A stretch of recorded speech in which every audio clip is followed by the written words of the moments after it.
हमारा लास्ट वाला chapter complete हो चुका है और नेक्स्ट जो चैप्टर है that is soil fertility and productivity.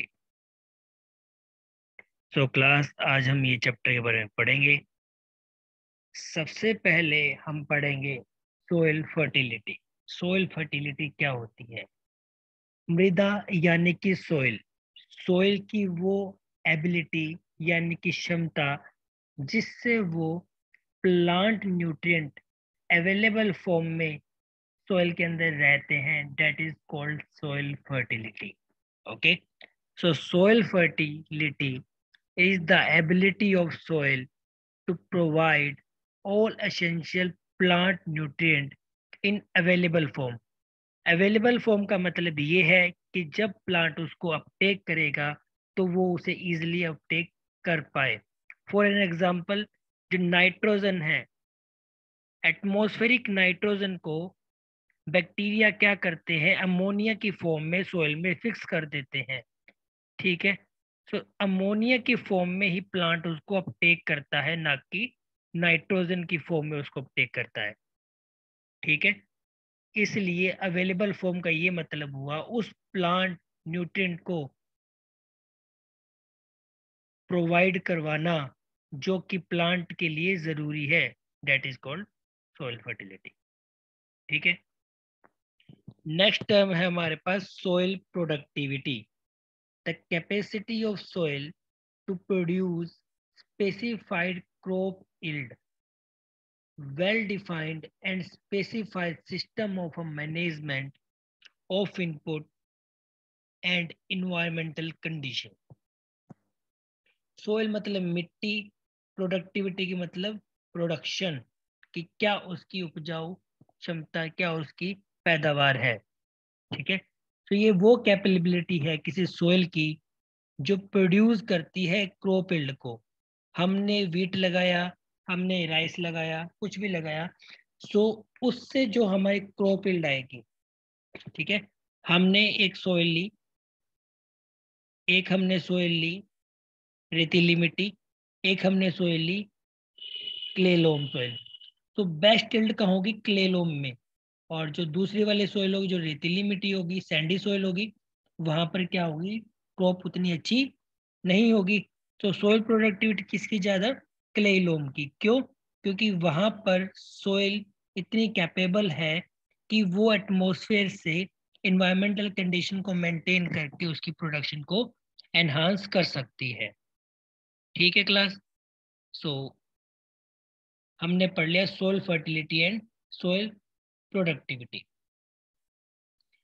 Next है फैक्टर गवर्निंग सोइल फर्टिलिटी। ऐसे कौन कौन से फैक्टर हैं जो सोइल की फर्टिलिटी को गवर्न करेंगे, मतलब उसको रेगुलेट करेंगे?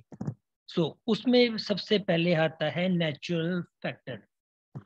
नेचुरल फैक्टर में क्या क्या है? Number one is parent material. Parent material क्या है कि वो कैसे, कहाँ से, कौन सी रोक से बने हैं। ठीक है, वो इग्नीशियस रोक से बने हैं।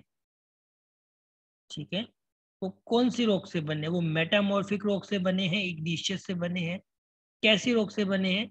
तो वो उसका होगा पेरेंट मटेरियल। तो fertility of soil depend on chemical composition of parent material from which is derived, कि कहाँ से वो ड्राइव हुए, कौन से माउंटेन से बन के आए हैं, कि उनका केमिकल कंपोजिशन क्या है, दैट इज उनका पेरेंट मटेरियल क्या है। ठीक है, सो उनका पेरेंट मटेरियल ही डिसाइड करेगा कि सोइल की फर्टिलिटी कैसी होगी। Okay, next is topography. Soil on upper slope are less fertile than the soil on the lower slope because high leaching and erosion on upper slope। देखो, पहले दो term की बात करेंगे, लीचिंग और इरोजन। लीचिंग क्या होता है? जब न्यूट्रिएंट पानी के साथ सोइल के पोर स्पेस से होते हुए नीचे तक चले जाते हैं, उसे हम बोलते हैं लीचिंग। इरोजन क्या होता है? जब सोइल के पोर स्पेस वाटर से फील हो जाते हैं, पूरी तरीके से भर जाते हैं, उसके बाद जो ऊपर की सोइल होती है वो पानी के साथ वहां से आगे की तरफ मूव कर जाती है, जिससे अपर लो जो उसकी सोइल होती है वो रिमूव हो जाती है, और अपर सोइल में प्रेजेंट होते हैं ऑर्गेनिक मैटर, या उसे बोलते हैं more fertile layer of soil. So अगर वो रिमूव हो जाएगी तो सोइल की फर्टिलिटी डिक्रीज हो जाएगी। ठीक है, अब ये दोनों कहाँ होगी, ये होगी हायर स्लोप पे। अगर कोई हायर स्लोप है, पानी आ गया बारिश का पानी, तो जो भी वाटर है मॉलिक्यूल, यहाँ पे सोइल के मॉलिक्यूल है, यहाँ पे लीचिंग होगी, और यहाँ पर क्या होगी, सोइल का इरोजन होगा। ये हो गया सोइल की लीचिंग, और ये हो गया सोइल का इरोजन। ठीक है, सो टोपोग्राफी क्या होता है, उसका स्लोप कैसे है, कि ऊपर की तरफ है या वो नीचे की तरफ है। नेक्स्ट हमारा आएगा climate. So climate, in the tropical climate decomposition of organic matter is faster than temperate climate. Tropical climate क्या होगा, जहां पर बारिश ज्यादा होगी। जहां बारिश ज्यादा होगी वहां पर जो डिकम्पोजिशन होगा ऑर्गेनिक मैटर का। अब ऑर्गेनिक मैटर क्या होगा, जो प्लांट का वेस्ट होगा, प्लांट्स की लीव्स होंगी, है ना, एनिमल वेस्ट हो गया, एनिमल की लीव्स होगी, वो सारा का सारा ऑर्गेनिक मैटर में कन्वर्ट हो जाता है। और कहाँ पर फास्टर कन्वर्ट होता है, that is in the tropical climate as compare to the temperate climate. The soil of tropical region, इसलिए जो ट्रॉपिकल रीजन की जो सोइल होती है वो लेस फर्टाइल होती है as compare to temperate region. ठीक है,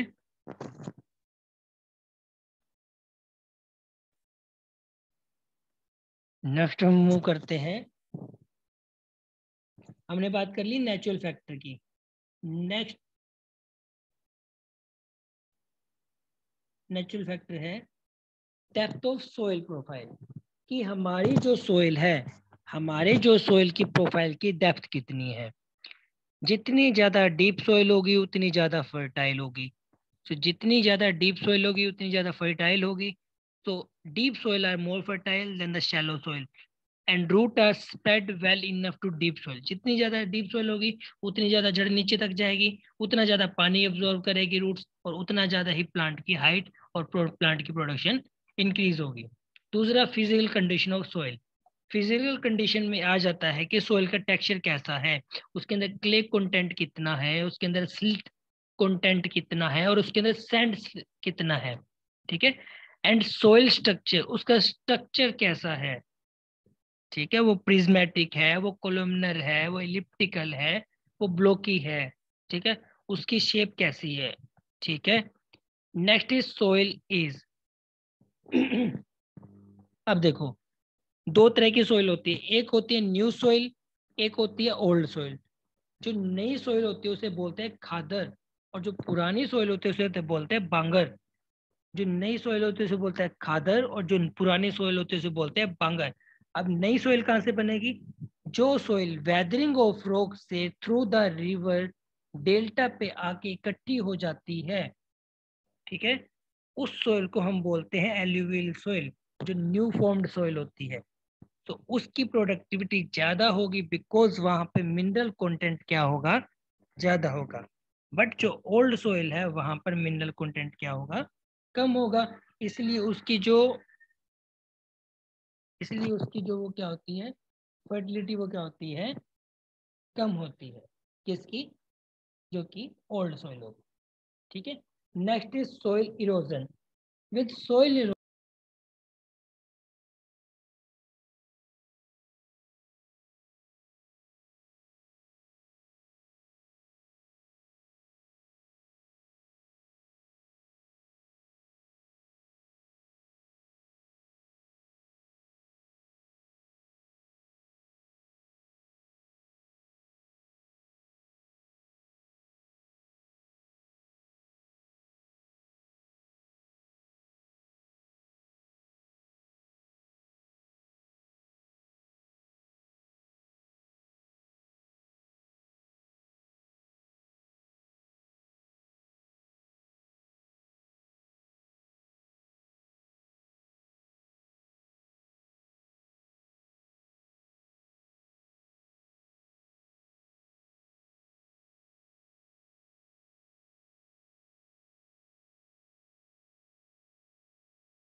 तो यहाँ तक आ गया समझ कि कौन कौन से फैक्टर है। सॉइल इरोजन हो गया, न्यूट्रिएंट स्टेटस ऑफ सॉइल हो गया, सॉइल एज हो गया, तो इनके बारे में हम सब पढ़ चुके हैं। नेक्स्ट जो बात आएगी डेट इज आर्टिफिशियल फैक्टर, कि कौन से आर्टिफिशियल फैक्टर हैं जो सॉइल की फर्टिलिटी को इफेक्ट करते हैं। ठीक है, number 1 is water logging. Water logging क्या होती है? अगर हमने क्रॉप को ज्यादा पानी दे दिया, हमने पूरा अच्छे से भर दिया उसको लेट को, उस टाइम पे क्या हो जाएगी? वाटर लॉगिंग हो जाएगी। पोर स्पेस क्या हो जाएगा? बिल्कुल वाटर से फिल हो जाएगा, एयर का एक्सचेंज नहीं हो पाएगा, जिसकी वजह से फर्टिलिटी उसकी क्या हो जाएगी? डिक्रीज हो जाएगी। दूसरी, क्रॉपिंग सिस्टम। अब देखो हमारे इंडिया के अंदर, हमारे जो नॉर्थ इंडिया है, नॉर्थ इंडिया में क्या पैटर्न है? एक क्रॉप लगाई, दूसरी क्रॉप लगाई, अगेन वही सेम क्रॉप लगा दी, जिसकी वजह से क्या है? क्रॉपिंग सिस्टम सेम होने की वजह से उस सोइल का क्या है? फर्टिलिटी धीरे धीरे डिक्रीज हो रही है। ठीक है, अब फर्टिलिटी अगर इंक्रीज करनी है तो हमें कोई पल्स लगानी होगी, पल्सेस क्रॉप लगानी होगी। क्यों? वो क्या करेगा? नेचुरली नाइट्रोजन उसके अंदर फिक्स कर देगा। Number 3, soil pH. अब देखो 3 तरह का पीएच होता है। Number 1 is acidic, number 2 is base alkaline, और नंबर 3 इज न्यूट्रल। ठीक है, एल्कलाइन की जिसकी बात करते हैं। तो अगर पीएच 7 से नीचे है तो वो एसिडिक सोइल होगी, 7 से ऊपर है तो एल्कलाइन सोइल होगी, और 7 होगी तो न्यूट्रल सोइल होगी। ठीक है, तो ये भी बहुत ज्यादा फैक्टर, बड़ा फैक्टर है जो उसको इफेक्ट करेगा। Next is soil micro organism. इस सोइल के अंदर कौन कौन से माइक्रो ऑर्गेनिज्म प्रेजेंट है? जितने गुड माइक्रो ऑर्गेनिज्म प्रेजेंट होगी उतनी ही ज्यादा फर्टिलिटी सोइल की इंक्रीज होगी। Number 5 is organic matter content in the soil, कि ऑर्गेनिक मैटर कंटेंट हमारी सोइल के अंदर कितना प्रेजेंट है। ठीक है, number 6 is method and time of ploughing, कि हम कौन सा मेथड अडोप्ट करते हैं। उसके अंदर हम चैनल्स बनाते हैं, उसके अंदर बेड्स बनाते हैं, उसके अंदर रिंग्स बनाते हैं, कि कौन सा मेथड हम उसके अंदर अडोप्ट कर रहे हैं टाइम ऑफ प्लोइंग पे, जब हम उस लैंड को प्लो करते हैं। तो ये हमारे कुछ आर्टिफिशियल फैक्टर हो गए। नेक्स्ट जो फैक्टर आएंगे, तो वो फैक्टर जो प्रोडक्टिविटी को इफेक्ट करते हैं। तो सोइल प्रोडक्टिविटी को जो इफेक्ट करेगा डेट इज सोइल फर्टिलिटी, कि सोइल की फर्टिलिटी कैसी है। Number 2 is soil physical condition, कि सोइल की फिजिकल कंडीशन कैसी है, उसके अंदर सैंड स्लेट क्ले की अमाउंट कैसी है। नंबर 3 और फार्म की लोकेशन क्या है? फार्म की location near to the river है और साइड टू द रिवर है। मार्केट में क्रॉप की क्या डिमांड है, वो भी उसकी प्रोडक्टिविटी करेगी। कि देखो अगर फार्म की लोकेशन को किसी गांव में बहुत दूर हुई तो मार्केट तक लाने के लिए उसे प्रॉब्लम होगी ना। तो सोइल की, फार्म की लोकेशन ही डिपेंड करेगी कि उसकी प्रोडक्टिविटी कैसी होगी। मार्केट डिमांड, कि उस क्रॉप की जो उसने लगाई है उसकी मार्केट में कितनी डिमांड है, मार्केट में उसकी कितनी आवाजाही है, कितने लोग वहां से उठा रहे हैं माल को। नेक्स्ट इज ट्रांसपोर्टेशन फैसिलिटी, कि आपके प्लेस से जहां पर क्रॉप हमारी बिकनी है वहां पे ट्रांसपोर्टेशन फैसिलिटी कैसी है, कि वहां पे ले जाने के लिए कोई आपके वाहन है या नहीं है। नेक्स्ट इज वेदर कंडीशन, कि उस टाइम पे जब फसल पकने वाली है उस टाइम पे वेदर कंडीशन एडवर्स है या उसके लिए लाभदायक है, उसके लिए बेनिफिशियल है। अगर एडवर्स कंडीशन हुई तो उस टाइम पर सोइल प्रोडक्टिविटी क्या हो जाएगी? डिक्रीज हो जाएगी। और अगर उसके फेवर में कंडीशन हुई तो वो जो प्रोडक्टिविटी क्या हो जाएगी? इंक्रीज हो जाएगी। Number 7 and most important point है insect pest and diseases attack. अगर इंसेक्ट पेस्ट का अटैक ज्यादा आ गया तो क्या होगा? प्रोडक्टिविटी डिक्रीज हो जाएगी, क्योंकि अगर बीमारियां हो गई तो उसमें हमें दवाई डालनी पड़ेगी, दवाइयां डालेंगे तो क्या होगा? उसका अटैक कम होगा, अटैक कम होगा तो प्लांट की प्रोडक्टिविटी ऑटोमेटिकली क्या हो जाएगी? डिक्रीज हो जाएगी। ठीक है, उसके बाद आता है difference between soil fertility and soil productivity. अब इसके बीच में डिफरेंस क्या है? तो सोइल फर्टिलिटी हम बात कर चुके हैं कि अवेलेबल न्यूट्रिएंट जो प्लांट के लिए प्रेजेंट होंगे वो होगा सोइल फर्टिलिटी। ठीक है, सोइल प्रोडक्टिविटी किसी क्रॉप यील्ड को लेके हम बात करते हैं। सोइल फर्टिलिटी क्या होता है? Influence by physical, chemical and biological factor, कि उसके अंदर फिजिकल फैक्टर क्या है, उसके अंदर केमिकल फैक्टर्स क्या क्या है, उसके अंदर बायोलॉजिकल फैक्टर क्या है। जबकि जो सोइल प्रोडक्टिविटी होती है डिपेंड करती है फर्टिलिटी पे और उसकी लोकेशन पे।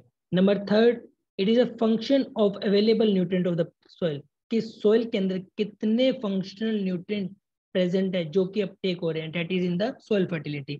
But in the case of soil productivity it is a function of soil fertility management और उसके क्लाइमेट का मैनेजमेंट कहता है सोइल प्रोडक्टिविटी। जितनी भी फर्टाइल सॉइल होती है non productive, it is under the soil fertility. All productive soil are fertile, it is under the soil productivity. It is an inherent property of soil. जो soil fertility होती है वो पहले से ही इनहेरेंट प्रॉपर्टी होती है, कि पहले से ही बन के आती है, पहले से ही पेरेंट से आती है. क्योंकि जो सॉइल प्रोडक्टिविटी होती है इनहेरेंट प्रॉपर्टी नहीं होती है. सोइल फर्टिलिटी क्या होता है? It is evaluated by soil testing. हम सोइल टेस्ट करवाएंगे, उससे हमें पता लग जाएगा कि कौन से मिनरल्स हैं, कौन से इसके अंदर मिनरल्स नहीं है. बट सोइल प्रोडक्टिविटी क्या होता है? इसकी क्रॉप प्रोडक्शन पे हम उसको इवेल्युएट कर सकते हैं कि अगर हमारी क्रॉप अच्छी हुई, डेट मीन्स हमारी सोइल ज्यादा फर्टाइल है, डेट मीन्स हमारी प्रोडक्टिविटी क्या होगी? ज्यादा होगी. ठीक है, ये इसके हो गई डिफरेंस. नेक्स्ट हमारे पास आता है क्वेश्चंस. ये चैप्टर कंप्लीट है, इसके कुछ क्वेश्चंस हैं. तो हम बात कर चुके हैं soil fertility and soil productivity के बारे में, डिफरेंस के बारे में. सॉइल फर्टिलिटी के हमने पढ़े थे आर्टिफिशियल फैक्टर और नेचुरल फैक्टर, वो आप कर लेना. उसके बाद सॉइल प्रोडक्टिविटी के क्या क्या फैक्टर हैं. ठीक है, तो चैप्टर यहाँ पे फिनिश होता है सॉइल वाला. तो उसके बाद कल से हम करेंगे nutrient. Till then bye bye, take care.